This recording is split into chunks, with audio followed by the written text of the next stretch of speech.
시청자 여러분 안녕하십니까? BOA 모닝뉴스 시작합니다. 미국 국무부가 북한의 대량 살상 무기 위협을 거듭 경고하면서 북한 비핵화를 위해 중국과 협력하겠다는 의지를 확인했습니다. 핵 개발은 자국민을 착취한 결과라며 북한 정권의 악재를 또다시 비판했습니다.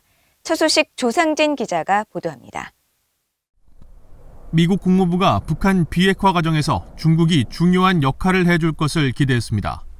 국무부 대변인실 관계자는 16일 북중 관계를 급진전시키고 있는 중국을 신뢰할 만한 협력 대상으로 인식하느냐는 BOA의 질문에 미국과 중국이 한반도의 완전한 비핵화를 향해 함께 일할 수 있기를 바란다고 답했습니다. 그러면서 우리의 정책은 미국과 동맹국들 그리고 파견 병력의 안보를 증진하는 가시적 성과를 거두기 위해 북한과의 외교에 열려있고 이를 모색하는 조정되고 실용적인 접근법이 필요하다며 바이든 행정부의 대북 정책 기조를 재확인했습니다. 미국이 추구하는 비핵화에 북한의 생화학 무기도 포함되느냐는 질문에는 북한의 대량 살상 무기와 탄도미사일 프로그램은 미국과 전 세계를 위협한다며 우리는 이런 위협을 다루기 위해 동맹국들과 긴밀한 협력을 계속하고 있다고 밝혔습니다. 대량 살상 무기에는 핵무기뿐 아니라 생화학 무기도 포함되는데 지난달 13일 발표된 주요 7개국 G7 정상회의 공동성명에도 북한의 불법적 대량 살상 무기 WMD와 탄도미사일 프로그램에 대한 검증 가능하고 불가역적인 포기를 촉구한다는 내용이 들어갔습니다. 앞서 존 볼튼 전 백악관 국가안보보좌관은 언론 인터뷰 등을 통해 북한의 비핵화에는 핵 프로그램뿐 아니라 생화학 무기와 탄도미사일까지 포함된다고 시사한 바 있습니다. 스티븐 비건 전 대북특별대표도 지난 2019년 3월 11일 카네기 국제평화기금에서 열린 좌담회에 참석해 한반도에 영구적 평화를 가져오기 위해서는 모든 대량 살상 무기의 제거가 필요하다며 핵무기 위협을 제거하면서 생화학 무기의 존재를 인정하는 것은 말이 안 된다고 밝혔습니다. 한편 국무부 관계자는 북한이 최근 유엔에 제출한 보고서에서 제재 문제를 다시 거론한 데 대한 BOA의 논평 요청에 북한은 계속 자국민을 착취하고 재원을 주민들로부터 불법적인 핵무기와 탄도미사일 프로그램 증강 쪽으로 빼돌린다며 북한 정권의 책임임을 다시 강조했습니다. 앞서 북한은 지난 13일 유엔 고위급 정치 포럼에서 발표한 자발적 국가별 검토 보고서에서 곡물 생산 계획의 차질과 백신 등 필수 의약품 부족을 인정하면서도 제재와 봉쇄, 적대시 정책으로 주권과 개발권이 도전받고 있는 상황이라고 주장했습니다. 하지만 국무부는 그런 상황을 자초한 것은 정권의 실정 때문이라며 북한의 주장을 일축했습니다. 국무부 관계자는 북한은 국경을 봉쇄하고 국제적 구호 제안을 거부함으로써 원조의 전달에 심각한 장벽을 만들었고 동시에 현행 인도주의적 사업의 이행과 감시를 담당하는 인력 또한 제한하고 있다고 지적했습니다. BOA 뉴스 조상진입니다. 한국과 일본에 대한 미국의 확장 억제는 보다 넓은 범위의 수단에 의존하고 있다고 미국 의회 조사국이 밝혔습니다. 한국 정치권 일각에서 미국의 핵 억지력에 의문을 제기하고 자체 핵무장론이 나오는 것과 관련해 확장 억제는 단순히 미국의 비전략적 핵무기에만 의존하고 있는 것이 아니라는 겁니다. 이조은 기자가 보도합니다.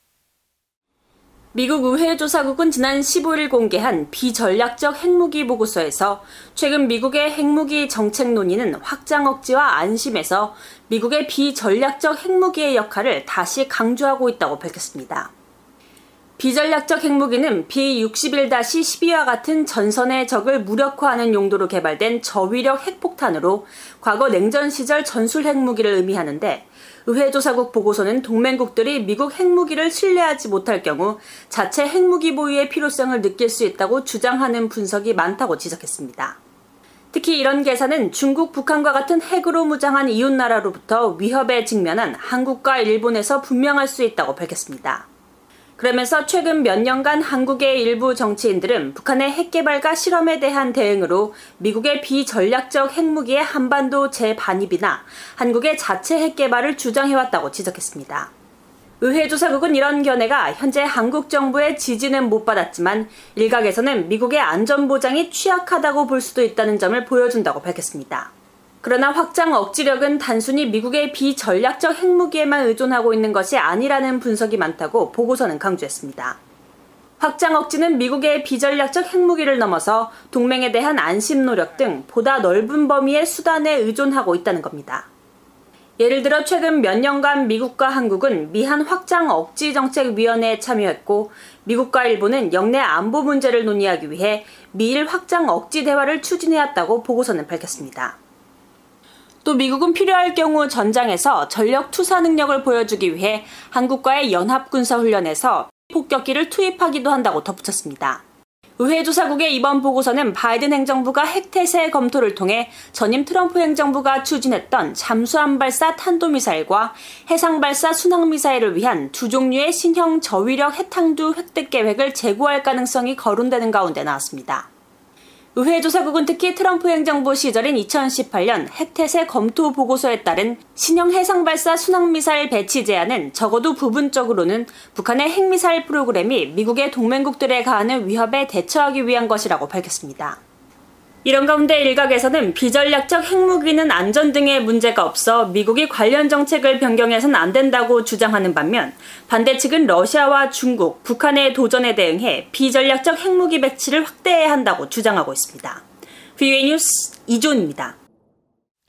북한이 영변 핵시설에서 연간 핵무기 6개를 만들 수 있는 고농축 우라늄 생산 능력을 갖추고 있으며 지금까지 약 540kg을 생산해 최대 27개의 핵탄두를 만들 수 있을 것이라는 분석이 나왔습니다. 국제원자력기구 IAEA의 사무차장을 지낸 올리 하이노넨 스팀슨 센터 연구원은 최근 미국의 북한 전문 매체 38놀스에 기고한 글을 통해 북한은 영변에 지난해 말까지 최대 705kg의 고농축 우라늄을 생산할 수 있는 시설을 마련했으며 원심 분리기 교체 등 여러 요인을 감안할 때 실제 생산량은 540kg에 이를 것으로 추정했습니다. 그러면서 북한의 고농축 우라늄 생산 능력은 연간 최대 6개 정도의 핵탄두를 만들 수 있다면서 540kg의 생산량을 고려하면 최대 27개의 핵탄두를 만들 수 있는 고농축 우라늄을 확보했을 것으로 평가했습니다. 하이노넨 연구원은 이어 영변 핵시설 폐쇄 합의가 이루어지더라도 북한이 과거 영변에서 생산한 핵물질을 제대로 검증하기 전까지는 우라늄 농축 공장 등에 대한 완전한 해체가 이루어져서는 절대로 안 된다고 강조했습니다. 미국 공군의 장거리 전략 폭격기인 B-52가 미국 태평양 공군의 폭격기 기동대 임무를 지원하기 위해 인도태평양 지역에 배치됐다고 미국 인도태평양 사령부가 밝혔습니다. 미국 인도태평양 사령부는 최근 미국 노스다코타주 마이너 공군기지에 배치됐던 B-52 스트래토포트리스 여러 기를 괌의 앤더슨 공군기지로 재배치했으며 이는 인도태평양 지역의 동맹과 파트너에 대한 미국의 지속적인 안보 노력과 전략적 억지력 제공 능력을 보여주기 위한 것이라고 설명했습니다.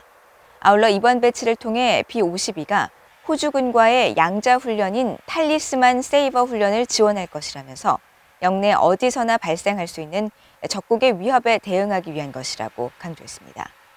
B-52 스트래토포트리는 대륙간 탄도미사일, 전략 핵잠수함 등과 함께 미국의 3대 핵무기 전력으로 꼽히는 기종으로 최대 31톤의 폭탄을 싣고 16,000km 이상을 비행해 단독 임무를 수행할 수 있어 일명 성층권의 요새로 불리며 북한은 그동안 B-52 전개 훈련에 대해 강력히 반발해왔습니다. 한국통일연구원이 한국민들의 통일의식을 조사했더니 북한에 무관심한 한국 국민의 비율이 증가했으며 특히 젊은 세대의 무관심이 더 크게 는 것으로 나타났습니다. 북한은 핵무기를 포기하지 않을 것이라는 응답이 90% 이상, 또 김정은을 신뢰의 대상으로 보는 응답은 14.3%밖에 안 됐는데요.